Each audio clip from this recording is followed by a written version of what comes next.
Some mate brought in a big stick, because they don't usually bring in twigs, they're substantial sticks, and placed it, flew off. The bird on the nest promptly got up, picked the stick up, and moved it to another spot.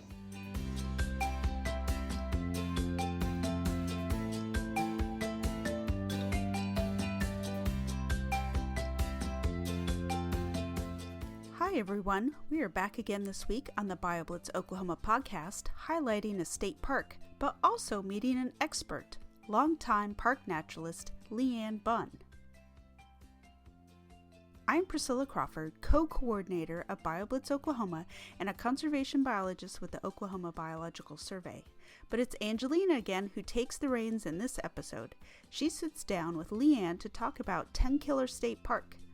Leann's passion for being a naturalist and talking with kids and adults about our state wildlife, especially eagles and loons. And they also talk about the annual Women in the Outdoors event that Leann has organized for 21 years. Also at the end, stay tuned for some details about our annual Fall BioBlitz Oklahoma weekend.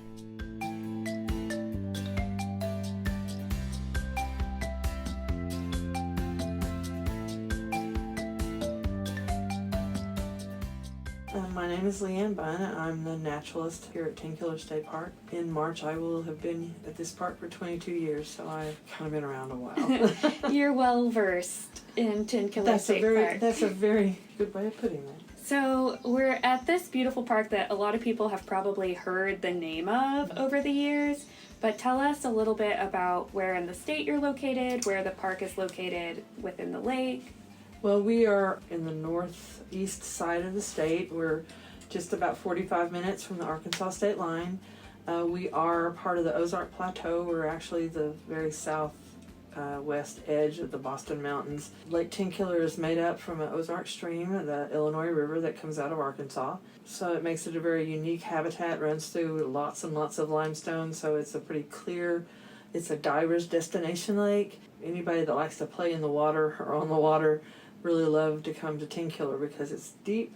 You don't usually have to worry about hitting anything, but because it is an Ozark stream, it's also very unique in habitat and diversity. Lots of different bird species, reptiles. The lake houses almost all the fish of the state except for maybe the trout, and if you go down below the dam, the lower Illinois is a stocked fishery, so there are rainbow trout and brown trout down there. It makes for a very I guess best kept secret kind of thing, because we are a bit of a gem nestled down here in the Cookson Hills. Yeah, so a lot of people think of this area as a recreation area, which, as you said, it is. But I like coming into your nature center and seeing the highlights of the flora and fauna, and the geology even. Oh yes, and because of that geology is why we have such a nice lake. And we're not very far from the Sequoia National Wildlife Refuge too, which is a waterfowl management area. You know, the Arkansas River and the Canadian runs into the Arkansas, just not very far from Vian, Oklahoma. That makes for a very unique estuary type environment, very rich in resources for those young fish, which also then attracts the birds. And the Sequoia National Wildlife Refuge is known for its southern bald eagle population, being the first site where the southern bald eagle was reintroduced into the lower 48. You have all of those things that we as scientists talk about, that by being here at Tenkiller for over 20 years, you're able to provide a different outlook and interpretation. It's a unique perspective because I've seen things change over time. I've seen, if we're talking just like the bald eagles, I have seen their recovery firsthand at the place where they were first put back into this ecosystem. Some of these pairs of eagles I have watched for years, the same nests year after year, and I watched them go transform all over again because they come in and they rebuild them, stack sticks up and take sticks down. And some of the funniest things we've seen on the camera nest was some mate brought in a big stick, because they don't usually bring in twigs, they're substantial sticks, and placed it, flew off. The bird on the nest promptly got up, picked the stick up, and moved it to another spot. Humans tend to anthropomorphize the behavior as, oh, I recognize that. I moved this and it's not good enough and we have to move it to another place. because we want to put human characteristics to these animals. Of course, that behavior got a big laugh. And when they trade places and the eagle that's getting back on the nest, or on the nest, and the one that's leaving, the one getting on the nest doesn't get on it quick enough, and the one that's leaving the nest is not happy and letting the other one have it. Talking to it, vocalizing. The comments that come from the crowd when they see that, that kind of behavior. I was just saying that you were kind of the eagle lady and the loon lady of Oklahoma, and you offer tours, and they are a fan favorite. Tell us a little bit about those tours. The Southern Bald Eagle tour, basically we have a bus, and we take people out on the refuge on this bus, and there are nests along the refuge tour loop, and we stop and we look at them, and we also look at whatever eagles we can find flying around. And we get to show people, the young eagle and what it looks like, and the adult eagles and what they look like, and we get to talk about nesting territories and how they defend them and how big they are and how we've watched them over the years. I mean, I've been doing these tours for 21 years, and over the years I have watched their habitat or their nesting territories shrink, which would indicate to me that there are more and more southern bald eagles coming into the breeding population, and so those territories are starting to shrink. Well, with that, you start to see territorial disputes, and we get to see those things on our tour. Last year, because of COVID, we could not utilize the bus, but I got a radio transmitter, and we tuned to a dead station, and the people followed me in their vehicles, and I talked to them on their radios. So we will have a tour coming in January. It starts in January. It's the last 2 Saturdays of January, every Saturday of February, and the first Saturday of March. We meet at the refuge headquarters at 9 a.m. It's always good to call ahead, kind of register with me so I have an idea of how many people are going to come. Whether you can get on the bus or not, we will have the transmitter going, and you will still be able to follow us and see and hear the same things that everybody else does. And then at 2 o'clock, I come back to the Tenkiller State Park, and I do loon watches. People follow me around again, listening to me on the radio as I talk about common loon. Also, there are 5 species of loons in North America, and we have had 4 on this lake. I think that's pretty special. Yeah. We have the common loon, we have the Pacific, the red-throated, and we've had the yellow-billed. When the Arctic shows up, the whole country will be coming to see us. And they're all in winter plumage, so they don't look like a loon on a breeding lake, how they normally look. They look completely different, and their body shape is the same. And once you learn that, you can identify them at a long distance. And believe me, it's not often that we see them close. So I have spotting scopes, and I have a really nice one that I take them out down there and I show them what loons look like. I almost always get, do you ever hear them call? And occasionally we do, but they're not as vocal in the winter as they are in the spring and summer on their breeding lakes, which is the northern parts of the United States, Canada, and then Alaska. They are very, very vocal on their breeding lakes, and they don't tolerate other loons other than their mate. We talk about the natural history of the loons and why they're found here. Loons used to migrate all the way to the Gulf Coast, and when all these interior states started building these big reservoirs, the loons started finding suitable habitat long before they got to the Gulf. And so we have, on average, around 400 common loons. It's a very loose survey that driving to the different areas and counting, we usually have a pretty good complement of common loons. And then we have a decent complement of Pacific, and then a little fewer probably of the red-throated. And there's only been 2 yellow-billed seen. And one of those sightings was with Jim Harmon came to do a tour with me with a news crew, and we were out on a cruiser out on the lake and got to see a yellow-billed loon very close, and it was on his 83rd birthday. Oh. It was a very nice time. So we really have a very beautiful lake. It's very unique. The loons find it attractive because it's deep and it has a very healthy bait fish population. So they have an easy food source. They are sight hunters. They can dive 80 feet, and clear water helps that. Yeah. So what I find especially interesting about our naturalists and people that work in this field is we all have something that we're passionate about. Yes. We're not all passionate about the same things. That would be boring. And we don't pretend to be interested in everything. We have our niche, and that's really transferable to our visitors when they come in. They know what excites us and what doesn't. And you're obviously passionate about birds. I am, and eagles and loons in particular. If you walk out into my nature center, you'll hear the incessant call of the prothonotary warbler, because it's one of my favorite warblers. It's a very loud, but not a very big bird. And when you see it, it's just very striking. It's buttercup yellow with gray wings. It's very, very pretty bird. And you'll be amazed at how loud it is, because the size is not there, but it's got the voice. I bird a lot by ear. I always know when the yellow-throated warblers show up. I always know when the pine warblers show up because I hear them. I don't often see them, because you got to really look, and your head's got to be looking to the sky straight up. It's not a pleasant position to hold for a long time, and warblers are not known to hold still. And I might not always know the call, but I'll know if it's something I know. Mm-hmm. I have to reteach myself. I have to go review. And I love to take people out and show them things like this. On the eagle tours, I get, oh my gosh, I've never seen that before. Oh my goodness, look how clear that is. Look how majestic they look. Look at the size of that nest. Oh my gosh, look, you can see the baby. Of course, I try to say juvenile. but we were talking about this earlier, how a baby translates to the common person that comes into the nature center. Juvenile may not.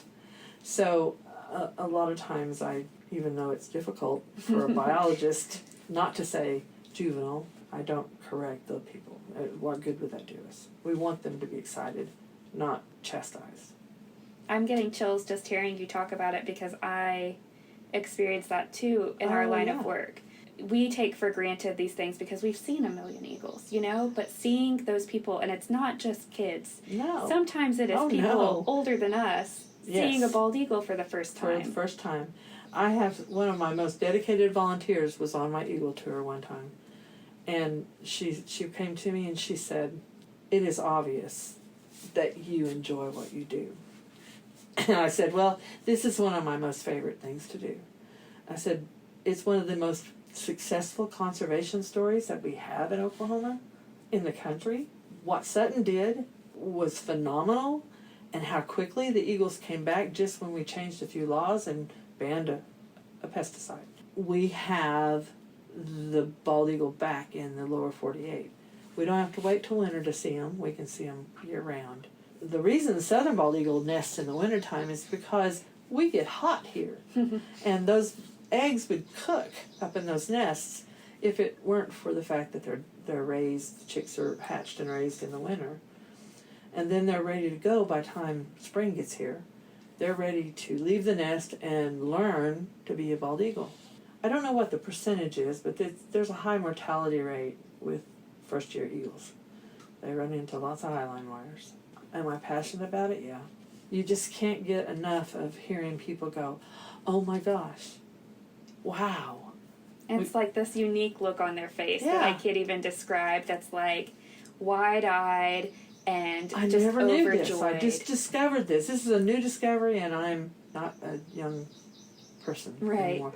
I still strive for those moments where I'm like, oh my gosh. The first time I saw a rose-breasted grosbeak here.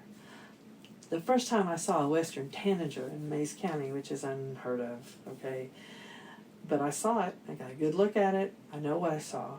Those special moments at seeing something unique or rare. We saw a black swan on the Arkansas River. Now, we know that they're not from our country. They are a domestic. Looking out across that river, looking for bald eagles sitting on snags, and I see a swan, black swan. That was an unexpected treat. Obviously, it's not significant in that it didn't show up here on its own. There are always things to discover, and I think we lose sight of that. It doesn't have to be as grand as a bald eagle. I have a little hike that I do. It's called the Doodlebug hike. It's geared for kids, but adults like it too. And we walk a really long distance. We walk out the back door, and I step off the step, and I say, okay, this is where we're going. I'm talking about ant lions, and they're traps. People don't know what those things are. They see them at their farm or along the side of their barn, but they don't know what they are.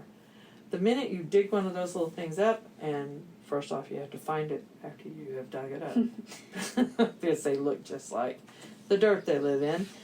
But when they see that, and then I've got a scope and I can put it under there and they get to see the spikes, or we'll Google the pictures and we'll look at them on our phones. They're like, oh my gosh, because they look prehistoric. They look like the stuff horror films are made of, you know, and I think some of the old original B films were maybe based off of an antlion. This is a small little insect that lives in the ground most of its life. When it changes into its adult form, it's a flying insect, and it lays eggs in the dirt, and that's the end of its life. They're predatory. The larva is predatory. It eats ants and other insects that fall into a little trap it builds into the sand or loose dirt. But people, when they see that, they're like, I never knew that existed. Oh my gosh. The reason I call it a doodlebug is when I was a girl, my mother told me that if I laid on my belly and yelled and told the doodlebug that his house was on fire, that he would come up out of the ground and see me. Voice, vibration, sand falls to the bottom of the trap, and the doodlebug will raise, you know, it'll flick sand thinking it's got a bug that's in its trap. And I'll never forget the first time as a kid seeing that behavior. And when I started working here, I said, you know, we need a doodlebug. I wish 1,000 times I'd got this on film, but I had one family come, and they were all laying on their bellies yelling at the holes to see if they could get the antlions to come up. Like I said, it doesn't have to be something grand to inspire awe. And it's our job as interpreters to translate to people like why that's interesting. Why that's important. Why should we care about that insect? Well, it has a purpose. It has a job that it's fulfilling in the ecosystem. I talk about that with kids all the time, especially with reptiles, because I don't know how many times I've heard the only good snake is a dead one. And I have to bite my tongue and not go on the defense, you know, because you just can't. What you're wanting to do is show them that these are not things that are out to get us, that they're just part of the ecosystem and they have a place and a job, a part to play. I try to connect the fact that we're all in the same ecosystem, we're all part of this habitat, and we all have a place and a job to do, and that includes us. If you make them care about a place, if you show them what's special about some place, and it doesn't, like I said, it doesn't have to be super grand. Talk about how a tree works, or how these rocks happen to be here, and why they're the kind of rocks that they are. You don't know what's going to touch somebody. The minute you see that aha moment, that sense of wonder come into someone's eyes.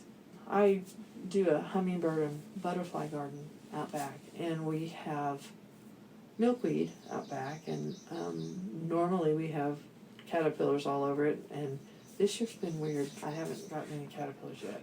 Last year or year before, there was a mom and her grandma and 2 children come in, and the little girl might have been 8, and the little boy might have been 5 or 6, maybe. I had some chrysalis in here. I had brought some caterpillars in. They had gone into the pupa stage, and then they went into chrysalis, and I was talking about them, and I took them out to the garden and showed them caterpillars on the plants. The kids were just enthralled and looking at the monarchs and how we can help them by planting milkweed, and I gave them some seeds, and they went on about their business. Well, later that day, they came back in, and the little boy looked very unhappy. And I said, what's wrong? And he was all puckered up, and he said, danged old wasper. And I said, what? And he said, danged old wasper got our caterpillar. I get emotional even thinking about it today, because at that moment, that little boy was taking ownership, and that was his caterpillar as much as it was mine and yours. I had done my job. I was going to say it's the best when they come back later to show you something that they found, or to tell you about a bird they saw. I was gifted that by a child that came back. Yeah, and they identify like us, like we are the nature lady or whatever, and they want to show us. You showed me that butterfly. You showed me that caterpillar. Do you remember when I came and we did? I have a little boy. He's not a little boy. He's a grown man now. But when he came, so this was around 2003, He was 5 years old, and we did a discovery hike. We had an old defunct little pond, lily pad kind of pond. The water had degraded. Okay, so we look at water quality and what you find in different types of water.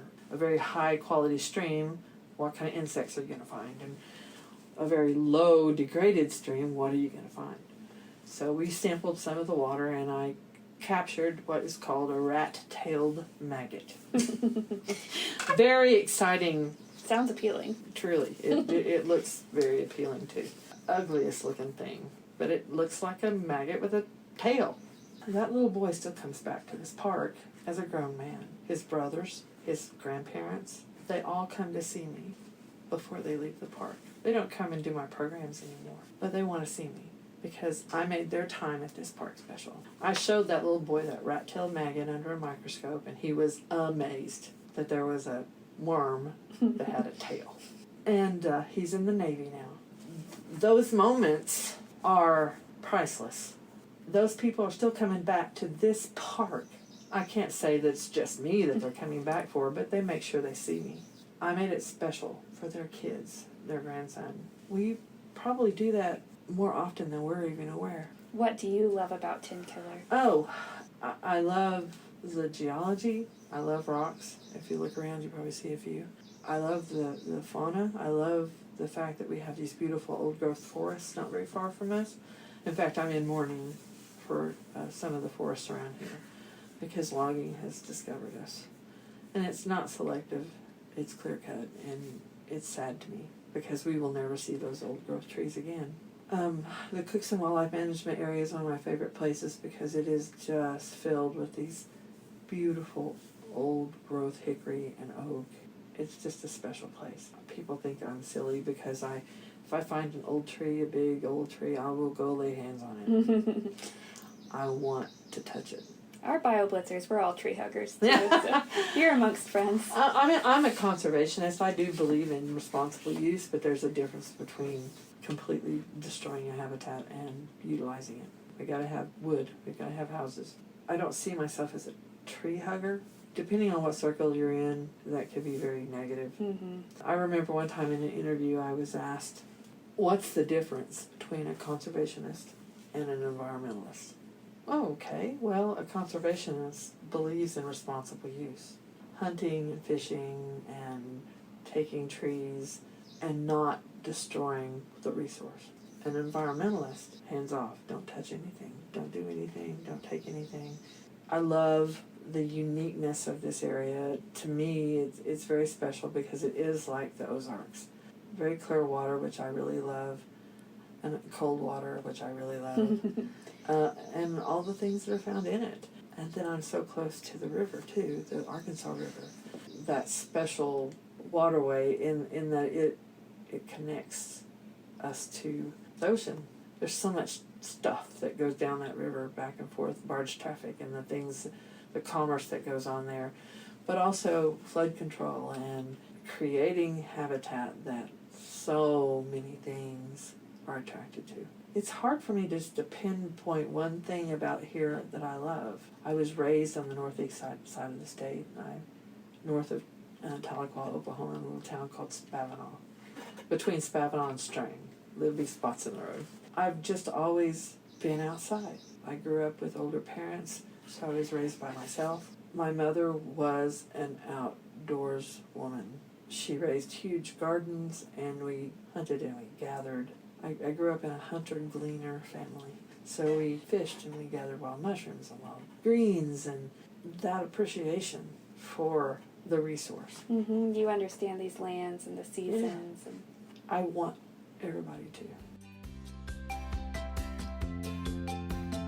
Women in the Outdoors at Tenkiller State Park is an annual event hosted by Leann at the park. Let's let her tell us all about this weekend of outdoor learning. Women in the Outdoors is a National Wild Turkey Federation sponsored event.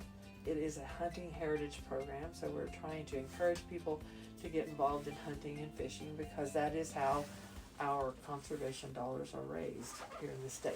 And so it's very important that people buy hunting and fishing licenses and fishing poles and binoculars and hiking sticks, things that will generate revenue for conservation.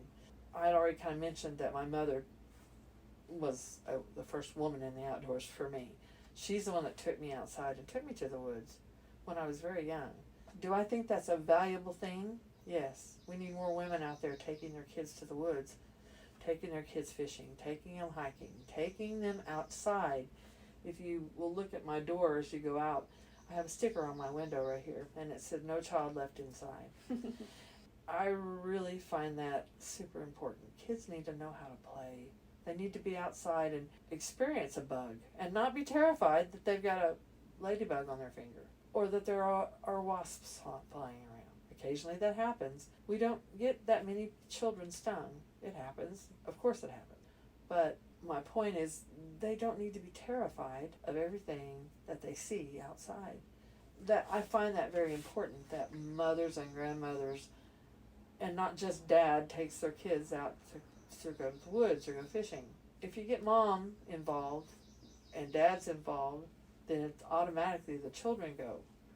If we don't have people buying those hunting and fishing license, what happens to our conservation dollar? What's going to happen to our ecosystems here that is supported by the Oklahoma Department of Wildlife Conservation?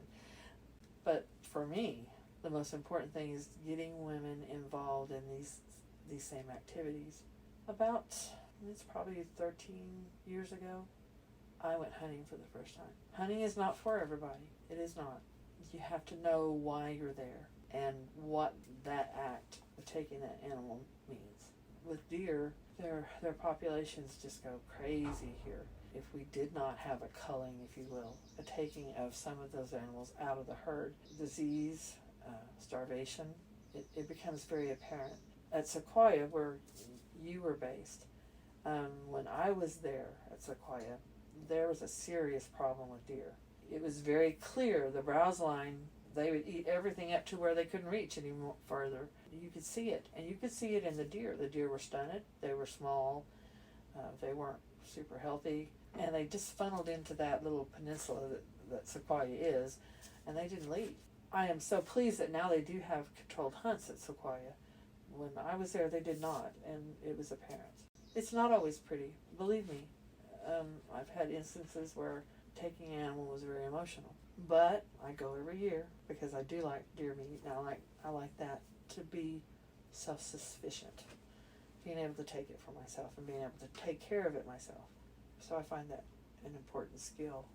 I grew up in a hunting fishing family, but I was a girl.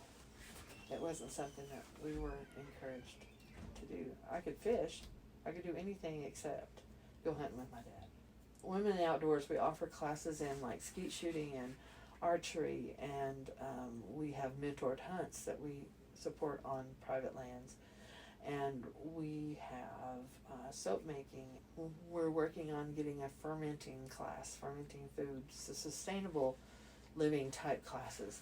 We have had classes in canning and dehydrating, and we've had classes on raising chickens. We've had classes knife carving. Nick Connor's coming to teach knife carving this year. Emily's coming to do day hiking and backpacking. We've got gun safety and handling, bow fishing excursion, fly tying and fly fishing, and a herpetology class. So if a woman was interested in signing up for this, she needs to email me, leann.bunn@travelok.com. Email me, we will send you a registration form. It has everything you need to know about what is required of you, the cost, and it will have the class descriptions. We have 30 different classes that we're offering this year. Because it's a women's event, now not all of our instructors are women, but there are quite a few that are. Only women take part in the classes. You don't have to be an expert. Everything's taught on an entry-level knowledge base. Unless it says it's an advanced class, you can assume that it's an entry-level course. This event has been the largest Women in the Outdoors event for many, many years here in Oklahoma. We have won awards just about every year until COVID hit.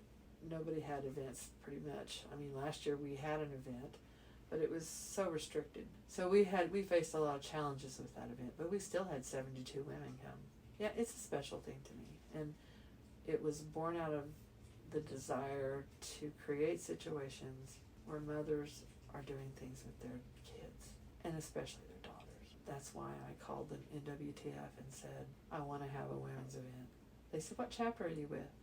I said, I am a naturalist at a state park in Oklahoma. I want to do a women's event. I don't believe in reinventing the wheel. You do an event and you do it well. I want to have one at my park. And that was 21 years ago. It's a special event. And not because of me, because of everybody that comes. That's how I feel about BioBlitz too. Yeah. As the organizer, you're not teaching any classes. You're not doing anything. It's all the people who volunteer their expertise to share that with others. Exactly. If it weren't for people that come and teach these classes, and also the ones that help me put it on, I have a lot of, well, not a lot, but I have several, I guess, people that do errands, find out about t-shirt sales. They are the legs. They're the ones running around. I'm the one stuck in here looking at the computer trying to organize. Our blacksmithing guys have been coming 15 years, maybe, a long time. And the ladies love that class.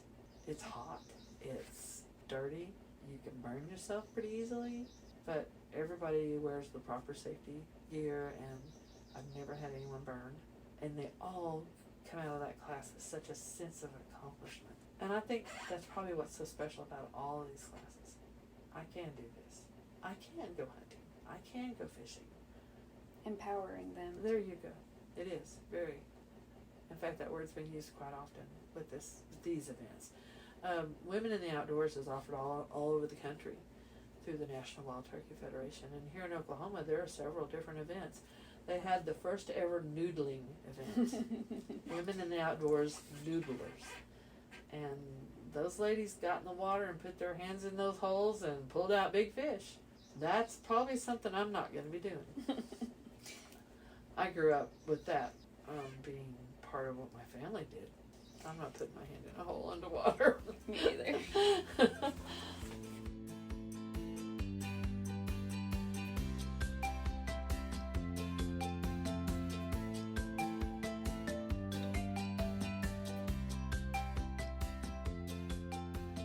If someone had never been to Lake Tenkiller State Park, how would you describe the park in terms of where they could stay and what they could do and what time of year is a good time to visit? Well, this area, because we have so many deciduous trees, we've got beautiful fall color.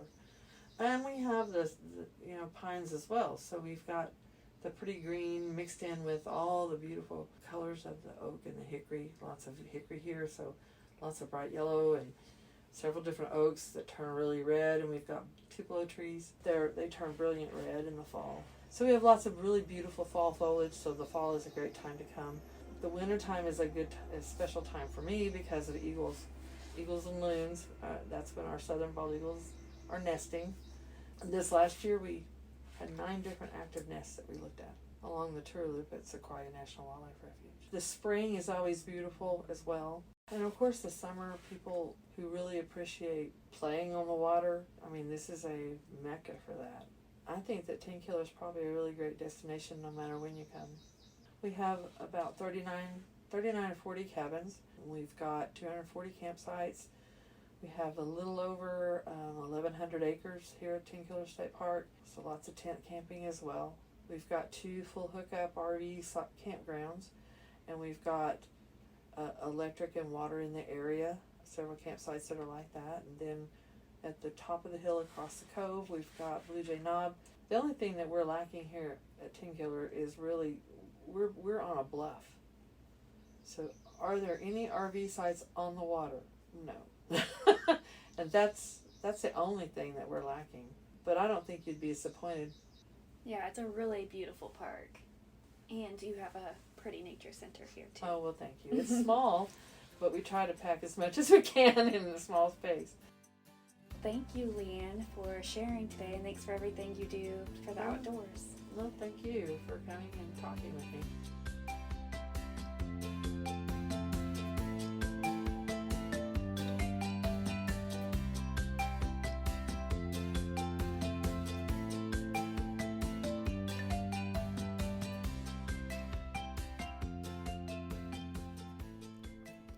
Thanks to Angelina for visiting Tenkiller State Park and letting us hear all about Leann's work at the park and her efforts to get more people outdoors.